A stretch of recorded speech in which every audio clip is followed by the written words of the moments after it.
l'armée nigérienne. Le drapeau national et sa garde, trois pelotons de la gendarmerie nationale, le tout aux ordres du capitaine Brahma Ali, commandant l'unité spéciale d'intervention de la gendarmerie. À vos ordres, Excellence.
Juste après cet accueil chaleureux, le président de la République, Issoufou Mahamadou, son homologue mauritanien, Mohamed Ould Abdelaziz, ont eu un entretien tête à tête au palais de la présidence.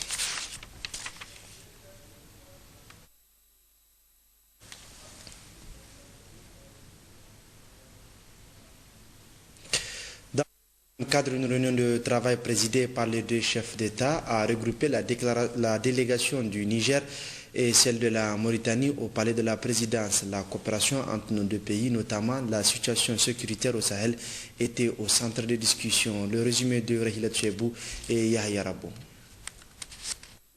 La présence ce jour du président mauritanien au Niger est une réponse à l'invitation du président Issoufou lors de sa visite en Mauritanie en mars dernier.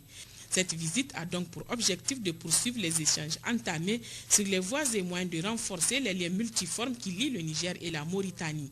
Dans son mot introductif de cette réunion de travail, le président de la République, Issoufou Mahamadou, a tout d'abord souhaité la chaleureuse bienvenue au président Mohamed Ould Abdelaziz et sa délégation avant de s'appesantir sur la coopération entre les deux pays et ensuite évoquer la situation sécuritaire très préoccupante dans le Sahel, situation à laquelle il accorde une importance capitale. Monsieur le Président, le Niger et la Mauritanie appartiennent au même espace. L'espace sahélo-saharien, carrefour d'échange et de brassage, creuset d'une civilisation islamique, incarnée par des villes comme Chinguetti, la ville aux 1200 manuscrits, véritable Sorbonne du désert, ou Agadez, son équivalent au Niger. De ce passé historique, nos deux pays ont puisé les valeurs sur lesquelles ils ont bâti des relations de fraternité et d'amitié restées constantes tout au long de leur histoire. Ainsi, au lendemain de leur accession à la souveraineté internationale, c'est tout naturellement que nos deux pays seront membres de l'Union africaine et malgache, de l'Organisation commune africaine et malgache et de la CEDEAO.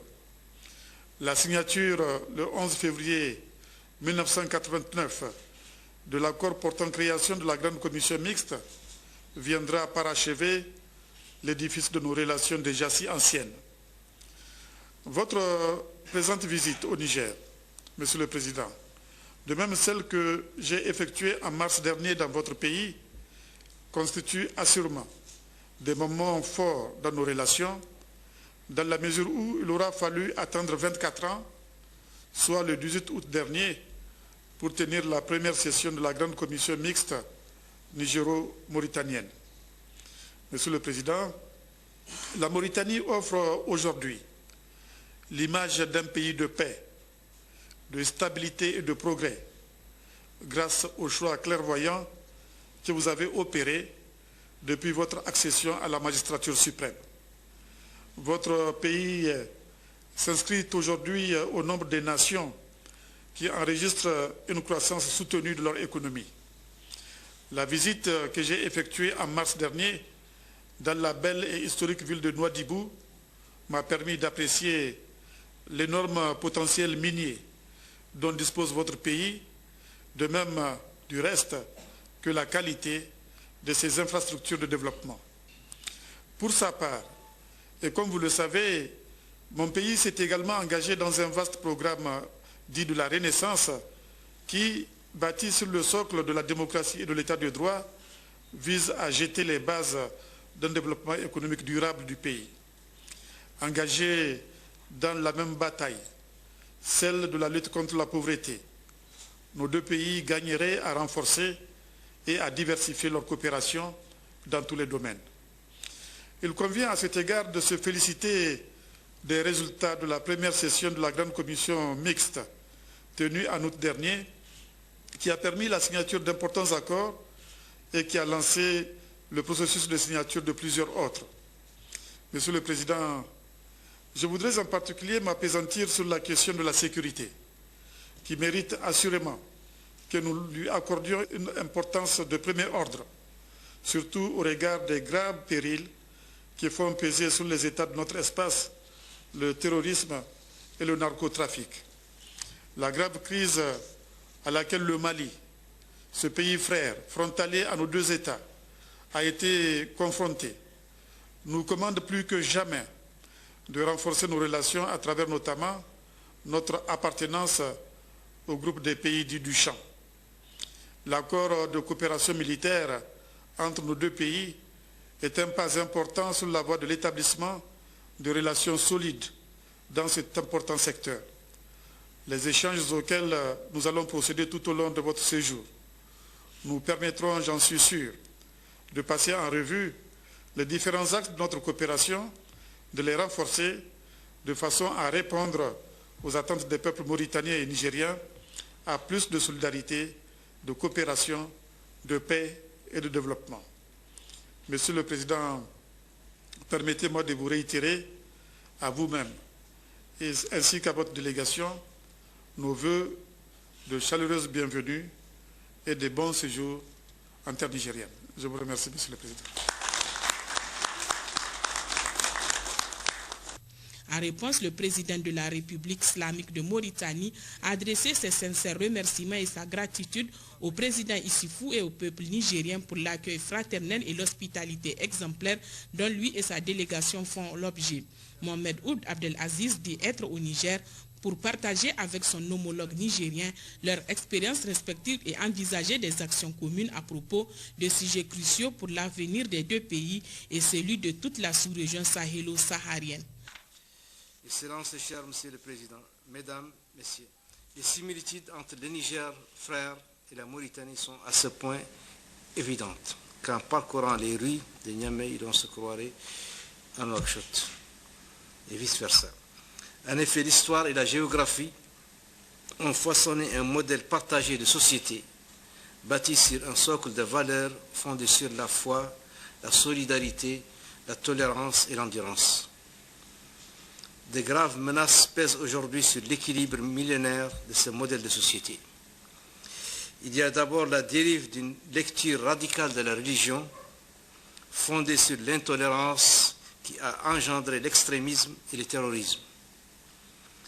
Il y a ensuite une dégradation accélérée de l'environnement sous l'effet des changements climatiques et ses corollaires en matière de détérioration de l'économie. Il y a aussi de nouveaux modes de comportement induits par la globalisation et qui modifient les structures sociales existantes. Ce sont là des défis qui font aujourd'hui de notre sous-région une source majeure d'inquiétude sécuritaire pour nous-mêmes et pour la communauté internationale. Il revient alors aux pays de notre sous-région de travailler la main dans la main pour que demain, il en soit autrement. Excellences et chers frères, Monsieur le Président, Mesdames, Messieurs, c'est dans l'unité d'action que les pays du Sahel sauront faire face efficacement aux défis, dont le plus urgent est celui de la sécurité. En effet, sans sécurité, il n'y a ni développement possible, ni démocratie crédible, ni promotion et respect effectif des droits de l'homme. La Mauritanie, pour sa part, a très tôt pris conscience du péril terroriste au Sahel et a décidé de mettre en exécution une stratégie multidimensionnelle en vue de circonscrire un tel péril. Nous avons ainsi mis en place des points d'accès obligatoires à nos frontières et un état civil biométrique. Nous avons également consenti des efforts particuliers pour adapter l'entraînement et les équipements de nos forces armées et de sécurité aux défis sur le terrain. Sur un autre plan, le gouvernement mauritanien a engagé un dialogue avec des prisonniers extrémistes pour les convaincre du caractère erroné et dangereux des thèses qu'ils défendent. Nous avons enfin mis en œuvre une stratégie globale de lutte contre la pauvreté en faveur des zones les plus défavorisées, vivier habituel de recrutement au profit des mouvements terroristes et réseaux de trafiquants. Excellences et chers frères, Monsieur le Président, Mesdames et Messieurs, la Mauritanie mesure l'importante dimension du sacrifice humain vaillamment consenti par le Niger frère pour faire face au terrorisme sur son propre sol et dans la région sahélo-saharienne. Le Niger contribue aussi ainsi de manière notoire à la sécurité collective au Sahel et à celle du monde. La Mauritanie aspire à renforcer sa coopération avec le Niger dans les domaines politiques, sécuritaires et économiques. Nos deux pays sont à même de développer une coopération bilatérale exemplaire en raison de nos potentialités respectives et de leur complémentarité et en raison aussi de la cohérence et du partage des mêmes idées. Excellences et chers frères, Monsieur le Président, Mesdames et Messieurs, je souhaite vous réitérer, chers frères, Excellences, Monsieur le Président, nos vifs remerciements et notre sincère gratitude à travers vous, au peuple et au gouvernement nigérien, pour la chaleur de l'accueil et de l'hospitalité authentique qui ne nous surprend pas d'ailleurs. Je vous remercie. Cette rencontre a pris fin sur une note de satisfaction. Ce soir même, le président Issoufou Mamadou offre un dîner de gala au président mauritanien et sa délégation. Demain matin, les deux chefs d'État procéderont à la pose de la première pierre de l'école de l'amitié Mauritanie. Une signature d'accords bilatéraux et une conférence de presse conjointement animée par les deux chefs d'État sont également prévues demain, mardi 3 novembre 2013. Restons avec les institutions. La deuxième session ordinaire dite budgétaire de l'Assemblée nationale au titre de l'année 2013 a pris fin ce matin. À cette occasion et en présence des membres du gouvernement, le président de cette institution, Hama Amadou, a rappelé les différents événements de taille qui ont caractérisé cette session, mais aussi et surtout la maturité d'esprit dont ont fait montre les parlementaires pour une stabilité sociopolitique du pays. Suivons un extrait, Hama Amadou, président de l'Assemblée nationale. Après 2 mois de travaux sous un climat de tension politique on ne peut plus difficile, nous voici aujourd'hui à la fin de la session budgétaire de l'année 2013. Monsieur le Premier ministre, distingués invités, permettez-moi tout d'abord de vous remercier encore une fois pour la remarquable disponibilité dont vous faites preuve en honorant de façon si constante notre institution à chaque fois que vous êtes conviés aux cérémonies d'ouverture ou de clôture de celle-ci. Nous y voyons là l'expression de la haute considération que vous avez pour l'Assemblée nationale, dont le fonctionnement autant que les débats qui s'y tiennent traduisent à certains égards le niveau et la qualité de la culture démocratique atteinte dans notre pays. Nous osons espérer qu'à travers les événements politiques qui ont marqué cette session, vous avez tiré la juste appréciation de son évolution. Toujours est-il que les sombres prédictions des Cassandres qui peuplent aujourd'hui les plateaux des médias nigériens ne se sont pas réalisées. Dieu merci. La crise politique gravissime, attendue avec angoisse durant cette session qui s'achève, n'a pas eu lieu. Je voudrais en féliciter tous les députés qui ont su, malgré la montée indéniable des tensions de l'adversité au sein de l'hémicycle, garder le sens des responsabilités afin que s'accomplisse la mission primordiale de l'Assemblée nationale au cours de cette session, celle de donner à notre pays un budget pour l'année 2014. Même s'il est vrai que l'opposition a voté contre ce budget, il faut cependant reconnaître qu'elle a activement et positivement participé à son amélioration en commission comme en plénière. Et si la majorité, lors des débats, a connu quelques moments d'énervement, elle a néanmoins admis, en fin de compte, avec un indéniable fair play, la pertinence de certaines observations, montrant ainsi qu'elle peut accepter et faire sien le principe d'objectivité. Et c'est en cela que nous gardons l'espoir que notre démocratie, malgré les vicissitudes du moment, ira en s'améliorant avec le temps. Mesdames et messieurs, il est donc heureux de constater que la raison a su prendre au cours de cette session le dessus sur la passion dans nos débats. C'est pourquoi je voudrais encore une fois appeler l'attention des honorables députés sur la nécessité absolue que nous avons tous de ne pas oublier, quelle qu'en soit la circonstance, que nous avons une double responsabilité à assumer en tant que représentants du peuple. Responsabilité envers l'État et sa stabilité, sans doute, mais responsabilité aussi envers nos concitoyens électeurs et leurs attentes. Vis-à-vis de l'État, nous devons garantir l'adoption des moyens législatifs à son fonctionnement régulier et l'aider à maintenir ses actions dans le respect strict de l'ordonnancement juridique mis en place conformément à la Constitution de la République. Car c'est à travers le respect scrupuleux des textes législatifs que sera assurée, n'en doutons pas un seul instant, la stabilité du pays.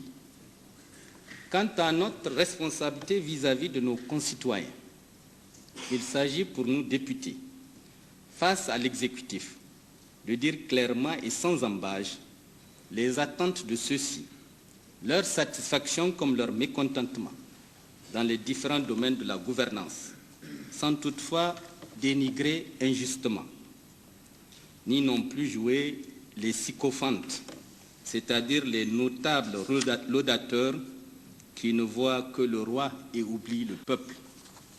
Car un député, de quelque bord qu'il soit, se doit d'abord de défendre l'intérêt collectif, c'est-à-dire celui de la nation tout entière, avant ceux de sa circonscription électorale ou ceux d'une coterie, fût-elle politique. C'est pourquoi un député... Audience cet après-midi au cabinet du Premier ministre, chef du gouvernement, Brigitte Raffini, s'est entretenu avec une délégation turque en mission de travail dans notre pays. Cette délégation est conduite par le sous-secrétaire du ministère de la Jeunesse et des Sports de la Turquie, en présence de l'ambassadeur de la République de Turquie au Niger. Ils sont ici pour explorer plusieurs aspects de coopération dans le domaine de la jeunesse et sport. Comme on a dit, on a créé une plateforme de la jeunesse après leur visite en Turquie en avril. Avec cette plateforme de la jeunesse, ils sont ici pour renforcer les relations dans le domaine de la jeunesse. Avec les plateformes de la jeunesse, on a organisé une conférence sur la relation turco-nigérienne. C'était fait hier. Aussi, aujourd'hui, on a effectué plusieurs rencontres avec les autorités nigériennes en ce qui concerne les bourses, qui sont très importants pour les jeunes nigériennes, aussi les centres de jeunesse, les supports, tous les aspects en ce qui concerne les capacités de jeunes nigériennes, comment on peut renforcer leurs capacités.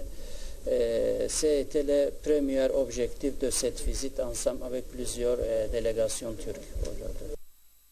La délégation turque conduite par le sous-secrétaire du ministère des Sports et de la Jeunesse de la Turquie, accompagné par le ministre de la Jeunesse et des Sports du Niger, ont effectué ce matin à Niamey une série de visites. Objectif, s'enquérir du fonctionnement de l'Institut national de la Jeunesse et des Sports et de la Culture INJSC et du Centre national d'activités socio-éducatives et culturelles CNSEC, Khadija Touzada et Mohamedou Adam. Cette visite de la délégation turque en collaboration avec le ministère de la Jeunesse et des Sports a permis aux deux parties de s'enquérir du fonctionnement du Centre national d'activités socio-éducatives et culturelles et de l'Institut national de la Jeunesse, des Sports et de la Culture.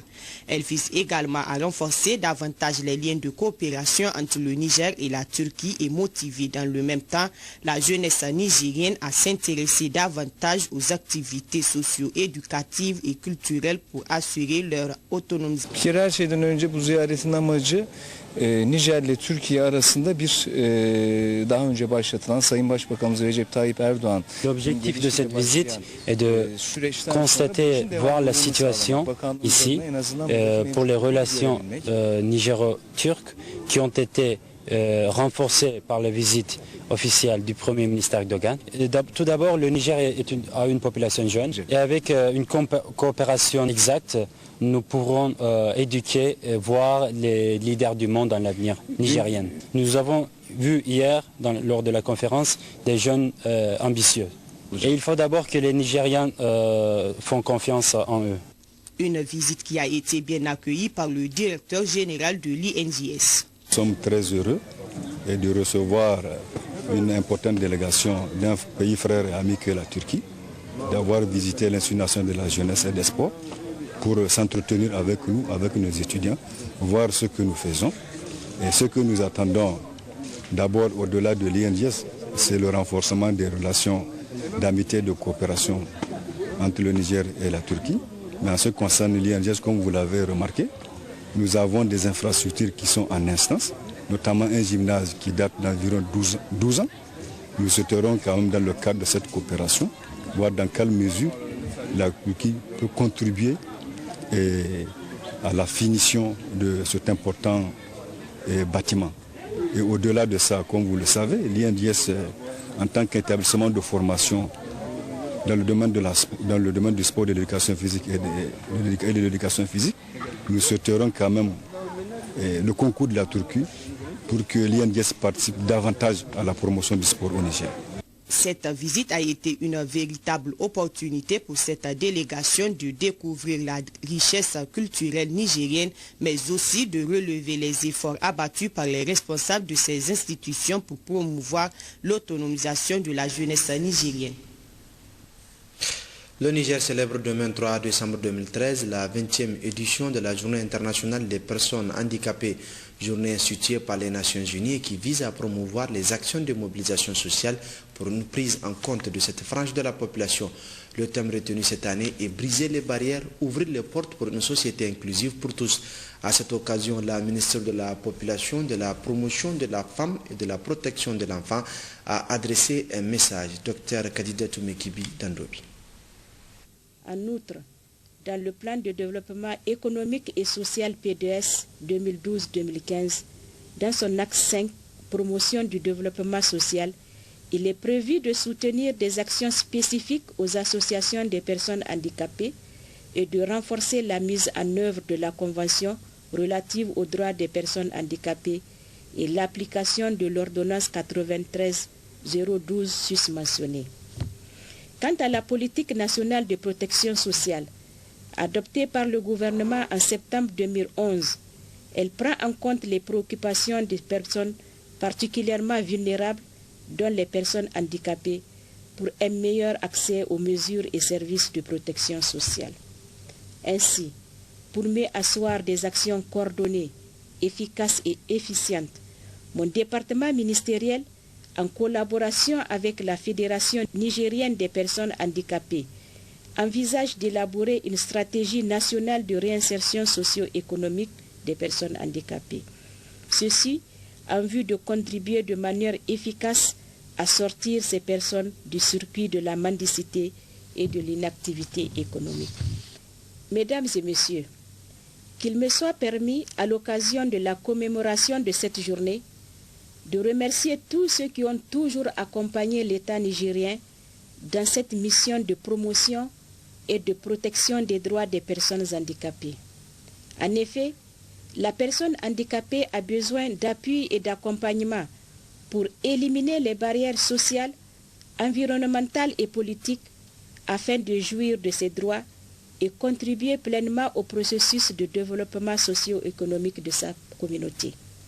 En d'autres termes, cela doit interpeller toutes les consciences pour soutenir nos frères et sœurs en situation de handicap afin qu'ils jouissent de tous leurs droits et qu'ils s'engagent davantage sur la voie de l'autonomie. Vive la Journée internationale des personnes handicapées, vive le Niger, je vous remercie.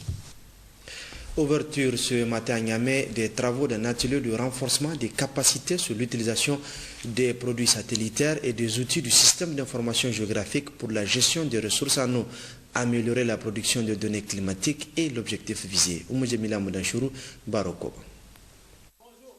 Le présent atelier s'inscrit dans la mise en œuvre du projet d'appui à l'adaptation au changement climatique en Afrique de l'Ouest par l'amélioration de l'information climatique.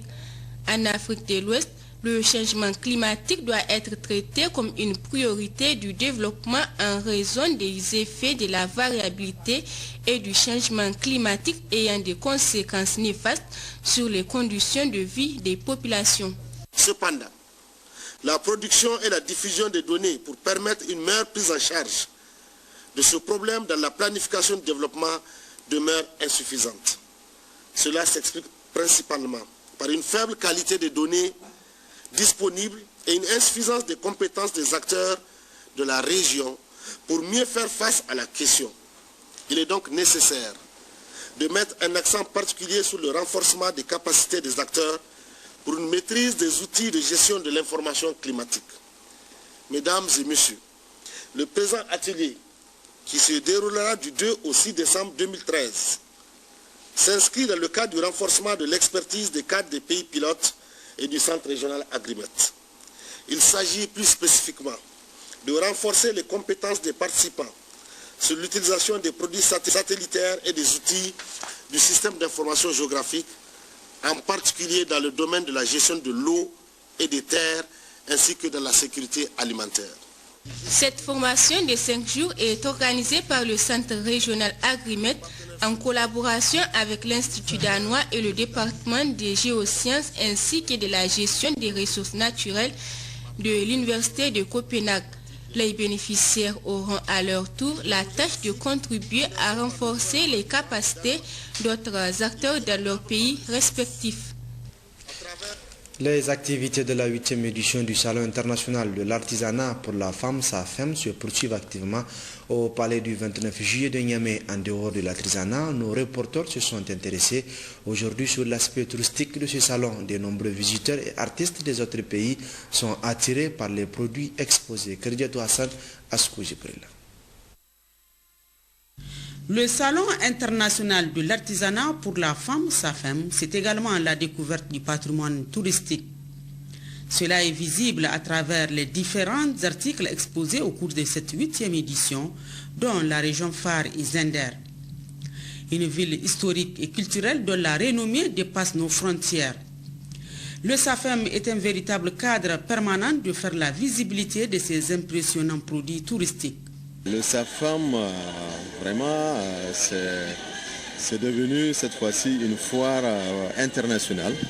Vous avez pratiquement tous les pays de la sous-région qui viennent acheter des produits, qui amènent leurs produits. Vraiment, c'est un lieu de rencontre, de brassage et d'échange. En dehors donc de l'artisanat en lui-même, de manière touristique, le SAFEM fait transporter des gens. Vous savez, le tourisme, c'est quand une personne se déplace hors de sa résidence, du lieu de sa résidence, pour un séjour qui dépasse 24 heures. Et là, effectivement, on constate qu'il y a beaucoup d'autres personnes qui viennent en visite. Donc vraiment, du point de vue tourisme, le SAFEM, c'est vraiment un produit même touristique. L'événement est sous la tutelle du ministère du Tourisme Donc c'est un événement que l'État soutient. L'État a toujours soutenu les SAFAM, comme toutes les autres activités qui sont menées dans le domaine du tourisme. Donc vraiment Zender, elle est particulière, elle a beaucoup de potentialités, il faut le reconnaître. Dans la région de Zender, il y a des produits qu'on peut exploiter touristiquement. C'est-à-dire que vous avez par exemple des produits de potentialités immatérielles, telles que les fêtes. Il y a beaucoup de fêtes à Zender, notamment le fameux Wasankara, le Zender, qui est quand même une fête itinérante. Vous avez les sites qui sont dans la région, qui sont vers Tanout. Dans le cadre de la mise en œuvre de l'initiative Troan, le gouverneur de la région de Tillabéri s'est rendu dans le département de Saï au niveau des fermes exploitées pour l'élevage des bovins. Objectif constaté de visu et apprécier la contribution de cette activité pour l'atteinte des objectifs de l'initiative en matière de l'élevage. Zakari Maman, Jibono. La ferme de Carré, située à quelques 4 km de la ville de Saï, exploitée par M. Soumana Bazi Sissé, est un domaine sur environ 40 hectares. Comme activité est pratiquée l'élevage des bovins et celui de la volaille. L'agriculture y est également intégrée. Selon les explications de ce producteur aujourd'hui, l'activité de l'élevage des bovins pour la production du lait occupe un taux plus important par rapport à celui de la volaille. L'alimentation du bétail est assurée à partir d'une brougutière réalisée à cet effet. À cela s'ajoute un forage alimenté par un groupe électrogène. Cependant, il est envisagé l'installation des panneaux solaires pour remplacer le groupe électrogène. Le gouverneur de la région Djabri Hassimi et sa délégation ont visité les différentes étables, porté ainsi ses appréciations quant aux conditions dans lesquelles cette activité est conduite, mais aussi et surtout les résultats enregistrés. Quelques observations et non des moindres ont été faites par le gouverneur lui-même en tant qu'éleveur afin d'améliorer cette activité qui occupe une place de choix dans l'atteinte des objectifs prônés par la mise en œuvre de l'initiative 3N. La visite suivante a conduit la délégation du gouverneur de la région de Tillabéri à la ferme de Tamou, d'une superficie de 9 hectares, exploitée par un promoteur à la personne de M. Mohamed Seyni. Le gouverneur de la région de Tillabéri, Djabri Hassimi, a visité les différentes installations constituées d'un forage avec système solaire, une étable d'une capacité de 20 vaches laitières, un magasin de stockage d'aliments bétail, une quinzaine de bassins de réception d'eau. Il est à noter qu'au niveau de cette ferme de Tamou, un hectare exploité pour la production maraîchère. Comme à l'étape de Carré, le gouverneur de la région de féliciter donc et d'encourager le producteur pour cette action. La dernière étape de ce déplacement a concerné la ferme de Sadoré. Là aussi, de la visite de la ferme, suivi des explications sur l'activité, le constat est satisfaisant. Il se dégage un réel engagement de ces producteurs à accompagner la mise en œuvre de l'initiative 3N. Les promoteurs de l'activité de l'élevage ont approché les services au niveau de la région qui ont une subvention de l'État dans le cadre de l'initiative 3N pour renforcer la production au niveau de l'élevage et contribuer à l'atteinte des objectifs de la sécurité alimentaire. Donc nous avons vu des producteurs qui ont déjà fait de très lourds investissements, qui sont vraiment engagés à contribuer à cette lutte contre l'insécurité alimentaire. Nous sommes parfaitement satisfaits de ce qu'on a trouvé sur le terrain. Ça achève enfin que le gouverneur de la région a mis ce déplacement à profit pour visiter à Tamou la banque d'aliments bétail en construction et au village de Djangouré des chantiers de construction des classes en matériaux définitifs. Au regard du retard important accusé dans les travaux de réalisation de ces infrastructures scolaires, le gouverneur de la région a affirmé que dispositions idoines seront prises pour amener les tâcherons concernés à accélérer les travaux, rattraper le retard afin que ces infrastructures soient mises à la disposition des scolaires. Les interprétations et les pratiques du djihad dans le contexte actuel étaient ce matin à Difa au centre d'une conférence de dialogue intra-religieux organisée par le programme USAID à travers PDF2. Adraman Boukari, Harouna Sanda. Organisé par le programme USAID à travers son projet intitulé Paix à travers le développement PDEV2 en collaboration avec les organisations religieuses musulmanes de Difa, cette conférence a deux dialogues intra-religieux sur le thème interprétation et pratique du djihad islamique au Niger, suivi d'une table ronde radiophonique sur la recherche du savoir, vise à mettre ensemble les quatre principales tendances islamiques que sont Qadriya, Tidjaniya, Issala et Shia de la place, afin de partager leurs points de vue à travers des discussions constructives et de promouvoir la compréhension mutuelle. Les discussions radiophoniques en particulier seront enregistrées et diffusées dans les médias locaux. Dans la série des allocutions prononcées à cette occasion, outre celle de bienvenue du maire de la commune urbaine de Difa, M. Ousmane Koussouri, qui a de vive voix salué l'organisation de la présente conférence, l'on retiendra celle du coordonnateur régional du PDEV2, M. Talba Ibrahim, et ensuite celle du facilitateur, Dr Mustafa Ousmane, qui tous ont d'abord saisi cette opportunité pour rappeler à l'assistance le contexte dans lequel intervient la tenue de cette conférence de dialogue qui vise de manière générale à offrir un cadre de dialogue et un débat constructif pour la promotion de la paix tel que prôné par leur programme. L'occasion donc pour le secrétaire général de la région de Difa, M. Hassan Arruido, en ouvrant les travaux de cette conférence au nom des populations de la région de Difa et du sien propre, de saluer l'USAID PDEV2 pour cette noble initiative visant à renforcer la résilience communautaire à l'extrémisme violent à travers l'organisation de cette conférence qui sera animée par des leaders religieux de différentes confréries musulmanes de la place, et ce afin de renforcer davantage les liens socio-culturels intercommunautaires, plusieurs séculaires. En effet, a-t-il ajouté, l'objectif de la présente conférence est de renforcer le dialogue intra-religieux afin de concourir au renforcement de la stabilité et d'accroître la résilience des communautés à l'extrémisme violent, but global principal du projet USAID PDEV2. Le gouvernement de la 7e République, sous l'impulsion du président de la République, son Excellence Issoufou Mahamadou, et du Premier ministre chef du gouvernement, M. Birji Rafini, a souligné M. Hassan Arruido, engage d'innombrables actions en faveur du renforcement de la cohésion sociale au Niger en général et à Difa en particulier. Ces actions, a-t-il précisé, ont été couronnées de succès si l'on se réfère au discours prononcé par M. Ban Ki-moon, secrétaire général de l'Organisation des Nations Unies, devant la représentation nationale du Niger, quand il évoquait la question de la paix au Sahel et au Niger en particulier. Signalons qu'au terme de son intervention, le secrétaire général de la région de Difa, M. Hassan Arruido, a de vive voix exhorté les leaders religieux musulmans de la région de Difa à intégrer dans les prêches et les sermons des appels pressants en vue de la promotion de la paix, de la stabilité et de la cohésion sociale, avant de réitérer une fois de plus toute sa profonde gratitude et reconnaissance totale à l'USAID PDEV2 pour ses efforts sans cesse en faveur de la région de Difa. Lancement ce dimanche à Tawa également de la journée mondiale de lutte contre les IST VIH-Sida. Cérémonie commémorée à travers des séances de sensibilisation et de dépistage sur cette pandémie. Mohamed El Mokhtar, Yazir Abiou. Après la Fatiha et les chants d'ouverture, ce fut le secrétaire général adjoint représentant le gouverneur de la région de prononcer son discours de lancement des activités entrant dans le cadre de la célébration de la 26e journée mondiale de lutte contre le sida.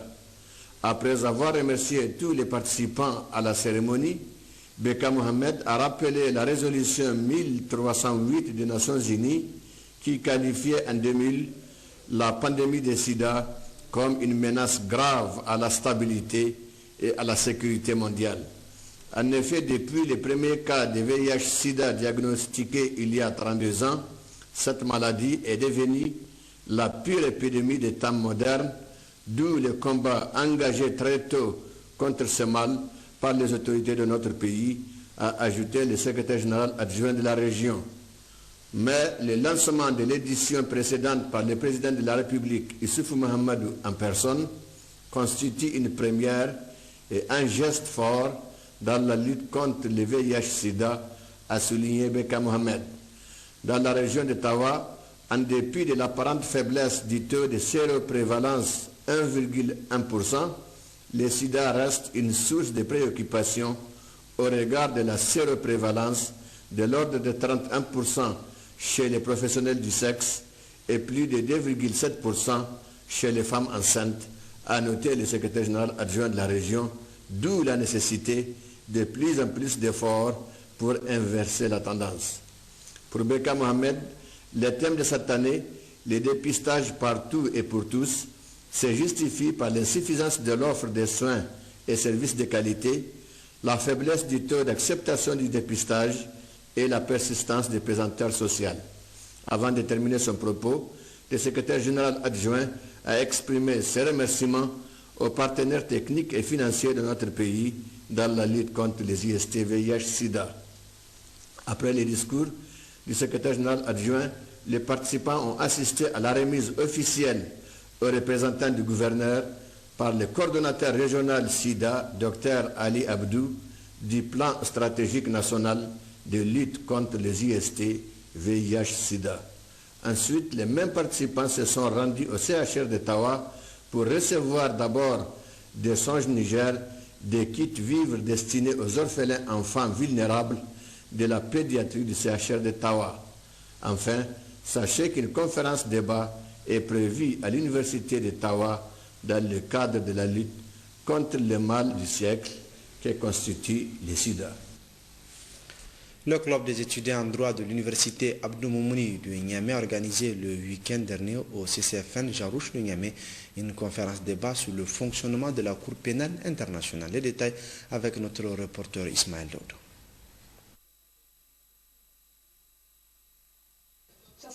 Qu'est-ce qui ne va pas dans les relations entre l'Afrique et la Cour pénale internationale? C'est pour comprendre les contours de cette problématique que le club des étudiants en droit de l'université Abdou Moumouni de Niamey a organisé cette conférence débat. Animée par Dr Maina Karte, constitutionnaliste, elle s'inscrit dans le cadre de leurs activités de promotion et de vulgarisation des principes de droit. Dans son exposé, le conférencier a indiqué que la Cour pénale internationale est un véritable outil pour faire reculer les dictateurs et les responsables des crimes contre l'humanité, situation qui a amené les dirigeants africains à adhérer à la création de cette institution. Aujourd'hui, avec l'interpellation de certains dirigeants et l'impunité accordée à d'autres, les relations entre la CPI et l'Afrique sont dans l'impasse. Les étudiants en droit de l'université Abdou Moumouni n'en croient pas à un éventuel retrait de l'Afrique. Pourquoi cette méfiance autour de la Cour pénale internationale? Pourquoi il n'y a que les Africains qui sont traduits devant la Cour pénale internationale? Est-ce parce qu'il y a plus de criminels en Afrique que dans les autres continents? Ou bien est-ce parce que les Africains sont incapables de juger par eux-mêmes leurs criminels? Mais quoi qu'il en soit, nous sommes des étudiants en droit. Les crimes contre l'humanité ne doivent pas être impunis. Et donc je pense qu'il doit y avoir des efforts de part et d'autre pour trouver des compromis pour que les responsables des crimes contre l'humanité, des crimes de génocide, ne restent pas impunis. La dernière Assemblée générale de l'Union africaine avait inscrit à son ordre du jour un possible retrait de l'Union africaine de la CPI. Mais nous sommes contre le retrait de l'Union africaine de la CPI, d'autant plus qu'en Afrique, vous voyez, les chefs d'État, il y a une certaine solidarité entre eux. Vous connaissez le cas Hissène Habré. Ça fait plusieurs décennies jusqu'à présent, on dit qu'on va le traduire devant une cour africaine pour le juger. Mais jusqu'à présent, son procès n'a pas lieu. Il y avait une cour ad hoc qui a été mise en place, mais jusqu'à présent, ça tarde. Donc nous pensons que c'est vrai, les Africains ont une mauvaise image de la CPI, mais ce n'est pas pour autant qu'on doit se retirer de la CPI. Cette initiative du club des étudiants en droit de l'université Abdou Moumouni de Niamey est salutaire. De telles initiatives doivent être soutenues et encouragées car servant d'espace d'une seconde école pour les participants. Les enseignants permanents et vacataires de l'Institut de santé publique, ISP, ont débuté ce matin une formation de 4 jours en évaluation et décimologie. C'est le directeur général de la Lite École qui a présidé la cérémonie d'ouverture en présence du président du conseil d'administration de l'Institut, Gérard Abdelaziz Issouf Suleiman. L'organisation de cette session de formation de renforcement des capacités des enseignants permanents et vacataires de l'Institut de santé publique ISP a semblé très nécessaire après une analyse des évaluations et décimologie des enseignements et apprentissages des étudiants par la direction générale de la Lite École. L'enseignement ou la formation n'aurait pas de sens sans évaluer, car l'enseignant ne saurait ni la façon dont les étudiants apprennent, ni ceux qui peuvent aller de l'avant à la fin. De même, la société dans son ensemble n'aurait plus de critères pour classer les sujets formés en cadre supérieur, en cadre moyen et auxiliaire. C'est dire que l'évaluation est la charpente même de l'acte de l'enseignement et apprentissage. En d'autres termes, l'évaluation permet de mesurer les progrès réalisés par l'apprenant dans son apprentissage, donc de prendre une décision conséquente, mais il faut qu'elle soit bien faite, qu'elle soit objective. L'évaluation est souvent appelée à revenir sur ses pas. Les enseignants permanents et vacataires de l'ISP auront droit pendant les 4 jours de formation à une série de 7 ateliers. La Ligue régionale de taekwondo de Niamey a procédé hier à l'Académie des arts martiaux à la finale de la 3e édition de la Coupe du gouverneur de la région de Niamey. À cet effet, plusieurs clubs de la capitale ont rehaussé de leur participation comparativement aux 2 dernières éditions. Pascal Sossou-Gauthier, Mahamadou Adamou pour le compte-rendu. Après 45 jours d'intense compétition disputée entre les 5 districts de la région de Niamey, c'est la date du 1er décembre qui a servi de journée pour abriter les finales de la 3e édition de la Coupe du gouverneur de la région de Niamey. Une édition particulière dans l'histoire du taekwondo nigérien car il s'agit de la participation de plus de 58 clubs, soit 322 athlètes comparativement à la première et à la 2e édition qui ont enregistré respectivement 29 et 47 clubs. Comme on peut le constater, la réalisation des activités de notre structure, si elle nous apporte autant de satisfaction qu'elle comble les athlètes auxquels elle garantit une tribune permanente d'expression, n'en demeure pas moins une activité qui nécessite tant les ressources humaines, matérielles que financières. Ainsi, sur le parquet de l'Académie des arts martiaux, les taekwondoïnes, filles et garçons, toutes catégories confondues, ont tenu le public venu nombreux en haleine, et cela dans la discipline et le fair play. Une manière pour ces jeunes de faire montre de talent et d'amour qu'ils ont pour cette discipline qui aujourd'hui fait la fierté du Niger, tant sur le plan national qu'international. Par ailleurs, une minute de silence a été observée à la mémoire de la défunte Aminata Wangari pour avoir œuvré aux côtés de cette discipline qu'elle a tant aimée. Le représentant du gouverneur de la région de Niamey, pour sa part, a félicité la Ligue pour l'organisation de cette compétition. Il a également promis de transmettre à qui de droit les doléances posées par la Ligue régionale de taekwondo afin de mener à bien leurs activités. C'est le lieu de remercier la Ligue régionale de taekwondo de Niamey au nom de monsieur le gouverneur de la région de Niamey, qui, il faut le rappeler, c'est une ligue très dynamique qui arrive à exécuter chaque année son programme d'activité.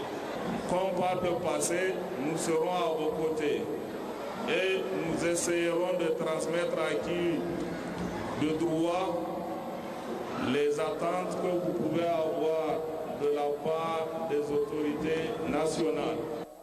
Ainsi, les athlètes qui sont distingués par la plus belle manière ont été médaillés. La première place par club de cette 3e édition de la Coupe du gouverneur revient au club Show, suivi de Wangari et de Ilimi pour la 3e place. Début ce matin à Niamey, mais également dans les autres régions du pays, des travaux du Forum régional de mise en place du cadre de concertation multi-acteurs. Cette importante rencontre qui mettra en exergue la présentation et l'approbation de l'État à mise en œuvre de l'initiative 3N. Le détail avec nos correspondants régionaux. Et c'est la partie magazine de cette édition. Bonne réception. La cérémonie d'ouverture des travaux de cette rencontre a consacré d'une part à l'installation officielle du cadre régional de concertation des acteurs pour la mise en œuvre de la stratégie de l'initiative 3N et d'autre part aux travaux du forum régional de concertation des 10 acteurs placés sous la présidence du secrétaire général de la région de M. Anatoïdo s'est déroulé en présence du conseiller principal du président de la République M. Sahadou Bawa, des autorités administratives, communales et coutumières, des cadres centraux et régionaux en charge de la mise en œuvre de l'initiative 3N et des responsables des différentes structures socio-professionnelles de la région de Difa.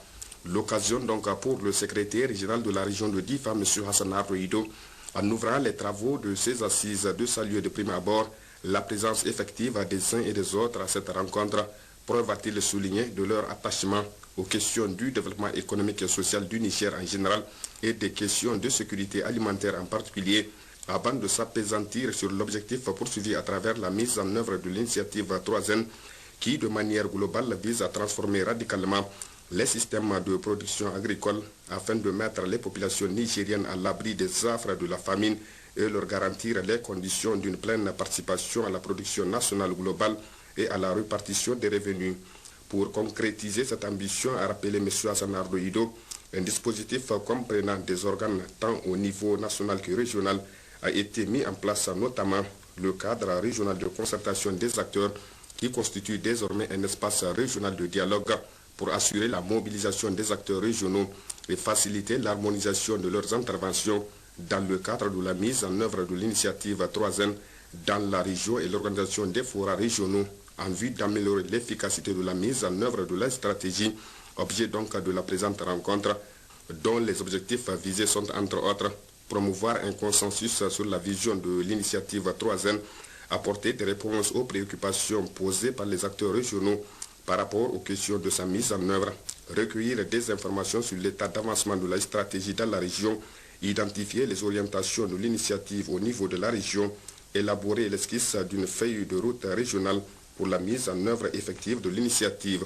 Au regard donc de l'utilité certaine de ce forum, M. Hassan Ardo a saisi cette opportunité pour demander aux participants de donner le meilleur d'eux-mêmes afin que de leurs discussions et échanges sortent à des propositions de qualité qui contribueront à alimenter le forum national qui se tiendra très bientôt à Niamey sur ces mêmes questions.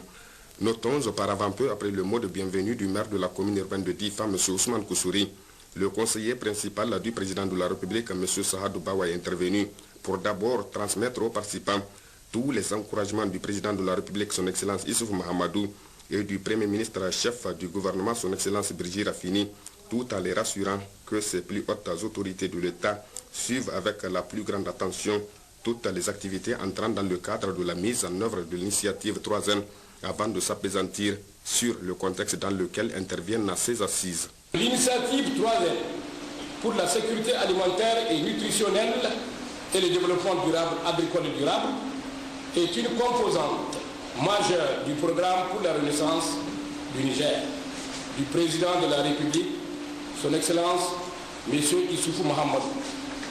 Elle s'emploie à réduire la pauvreté, éradiquer la faim, la malnutrition et toutes les formes de vulnérabilité dont sont victimes beaucoup de nos compatriotes et de contribuer à mettre notre pays sur une voie du développement durable. Le conseiller principal du président de la République a également saisi cette occasion pour rappeler à l'assistance les missions dévolues au cadre régional de concertation des acteurs de la mise en œuvre de l'initiative 3N. Ce forum régional des Anders sur l'initiative 3N et qui réunit tous les acteurs en charge de la mise en œuvre de l'initiative 3N, les Nigériens nourrissent les Nigériens, est une opportunité pour jeter un regard critique sur ce qui a été accompli afin d'envisager les actions à venir avec plus de sérénité, de pertinence et d'efficacité pour une meilleure réussite au profit des vaillantes populations. Car devait préciser le conseil technique au Haut Commissariat à l'initiative 3N à l'occasion de l'ouverture officielle des présentes assises, l'initiative 3N, stratégie pour la sécurité alimentaire et nutritionnelle et le développement agricole durable, est une composante majeure du programme de renaissance du Niger du président Issoufou Mahamadou. L'initiative 3N est donc conçue pour mettre définitivement notre pays à l'abri des crises alimentaires et nutritionnelles et le défi de l'éradication de la faim et de la malnutrition est à notre porte. Et comme en témoignent les efforts fournis au cours de ces 2 dernières années dans la mise en œuvre de l'initiative, je sais pouvoir compter sur votre engagement sans faille et vos appuis multiformes. En effet, c'est à travers l'effort collectif que nous pourrons réussir, car l'initiative est une plaque multiforme, multi-acteurs et multisectorielle qui fait appel à la synergie et à la cohérence des actions ainsi qu'à la pleine participation de tous les acteurs dans la mise en œuvre et dont le rôle de chacun de vous est déterminant. Le cadre régional de concertation des acteurs de mise en œuvre de l'initiative 3N qui sera installé officiellement au cours de ce forum a ajouté Abdrazak Boukari, jouera un rôle de premier plan dans la concertation, la mobilisation, la coordination et l'impulsion des acteurs pour une meilleure appropriation de l'initiative 3N. Dans son discours d'ouverture officielle de ce forum, le gouverneur de la région de Zender devait en substance dire que l'initiative 3N, cette stratégie ô combien importante, doit être une fierté pour tous les Niger, car bien appréciée de par le monde et s'insère parfaitement dans l'environnement national et sous-régional des stratégies et politiques de développement. L'initiative 3N doit donc être perçue comme un refus d'accepter la fatalité des crises alimentaires et la conviction que le Niger peut nourrir ses fils au vu de ses importantes potentialités. Le combat pour la sécurité alimentaire et nutritionnelle est une cause juste, et les causes justes sont nobles et doivent être soutenues et défendues en tout temps et en tout lieu. La sécurité alimentaire et nutritionnelle est plus qu'une priorité. Elle est une nécessité absolue pour l'humanité, car elle conditionne la vie. Pour le représentant du Haut Commissaire à l'initiative 3N, le cadre régional de concertation qui vient d'être installé jouera un rôle de premier plan dans la concertation, la mobilisation, la coordination et l'impulsion des acteurs pour une meilleure appropriation de l'initiative. M. Morou Moussa a également ajouté que ce cadre est un espace régional de dialogue pour, entre autres, assurer la mobilisation des acteurs et faciliter l'harmonisation de leurs interventions, veiller à l'alignement des acteurs et projets sur l'initiative 3N dans la région et formuler des recommandations aux acteurs pour améliorer la performance et la mise en œuvre de l'initiative 3N. Le cadre de concertation est également une instance régionale dont l'efficacité de la mise en œuvre dépendra fortement de son opérationnalisation. Pour ce faire, 2 instruments ont été créés et mis en place. Il s'agit de la coordination régionale de l'initiative 3N et du comité technique. Ces instances, a souligné Moussa Mourou, assurent pour le cadre régional de concertation l'animation, la préparation technique des sessions et réunions et la coordination technique des interventions de l'initiative 3N dans la région. En procédant à l'ouverture des travaux, le secrétaire général de la région a déclaré que le présent forum, qui parachève la mise en place des structures de l'initiative 3N, s'inscrit parfaitement dans les orientations nationales de notre pays. Pour Abba Doussou, l'initiative 3N est donc l'épine dorsale du programme de renaissance et de la déclaration du Premier ministre opérationnalisée par le plan de développement économique et social. Il a également encouragé les membres des structures qui seront mises en place de fournir tous leurs efforts patriotiques nécessaires pour la mise en place de l'initiative 3N dans la région de Niamey afin que le spectre de la famine et de la désolation soient à jamais éradiqués. Prennent part à cette double cérémonie d'installation du comité régional de concertation des acteurs CRCA et de l'ouverture du forum régional sur l'initiative 3N, les Nigériens nourrissent les Nigériens. Les autorités administratives, municipales, coutumières, les directeurs régionaux, responsables des projets et ONG, ainsi que des représentants de la société civile dûment implantés dans la région de Dosso. Dans sa note introductive, le conseiller technique au Haut Commissariat à l'initiative 3N, Dr Barkir Brema Gabdakoy, a laissé entendre que l'initiative 3N, les Nigériens nourrissent les Nigériens, a été mise en place pour réduire la pauvreté, éradiquer la faim, la malnutrition et toutes les formes de vulnérabilité qui sont à la fois la cause et conséquence de l'insécurité alimentaire et nutritionnelle dont sont victimes une frange importante de la population. Le conseiller technique au commissariat de l'initiative 3N devait ajouter que le comité régional de concertation des acteurs de la mise en œuvre de l'initiative 3N va certainement jouer un rôle prépondérant dans des actions de mobilisation, de concertation, de coordination et d'impulsion des acteurs pour une meilleure appropriation de l'initiative à tous les niveaux de décision.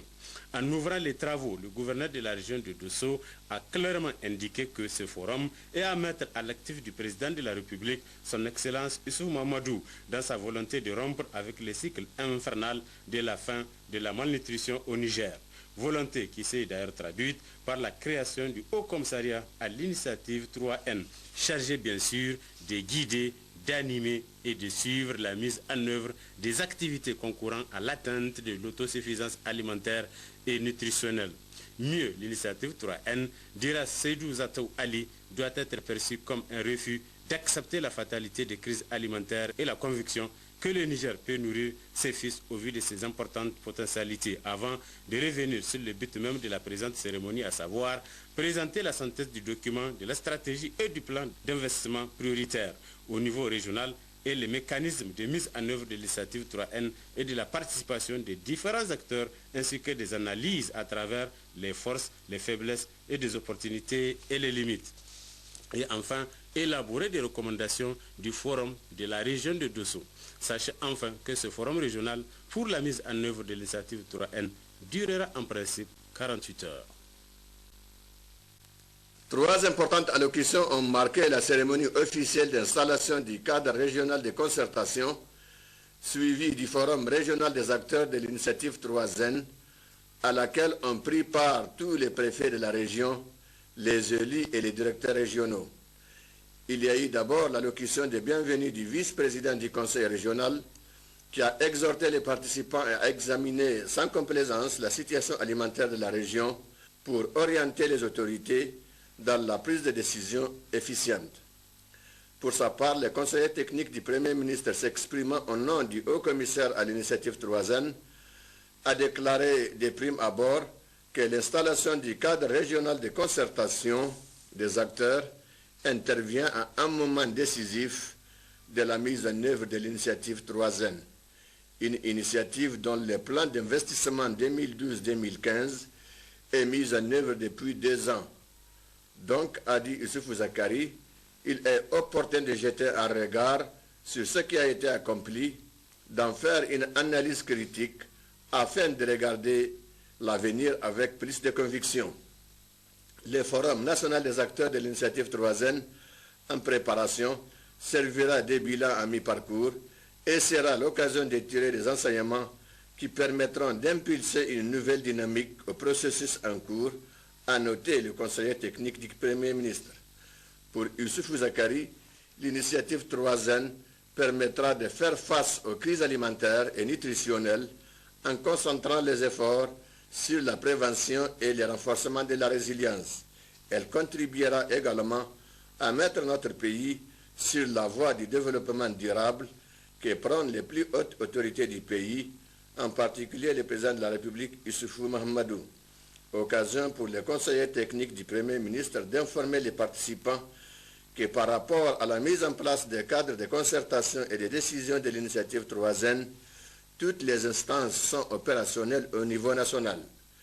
Le cadre régional de concertation qui sera installé aujourd'hui aura un rôle de premier plan, a dit Issoufou Zakari, dans la concertation, la mobilisation, la coordination et l'impulsion des acteurs pour une meilleure appropriation de l'initiative. Dans son discours d'ouverture officiel des travaux, le gouverneur de la région de Tawa a déclaré que la stratégie de l'initiative 3N adoptée par le gouvernement tire son essence du programme de renaissance du Niger du président de la République Issoufou Mahamadou et du plan de développement économique et social PDS du Niger. Pour Barmou Salifou, ce forum qui durera 2 jours sera l'occasion pour échanger sur la synthèse du document de stratégie et du plan d'investissement prioritaire de l'initiative 3N, ainsi que de l'état de mise en œuvre de l'initiative 3N dans la région de Tawa. C'est pourquoi le gouverneur de la région a invité les participants à suivre attentivement les exposés qui seront faits à l'occasion de ces assises.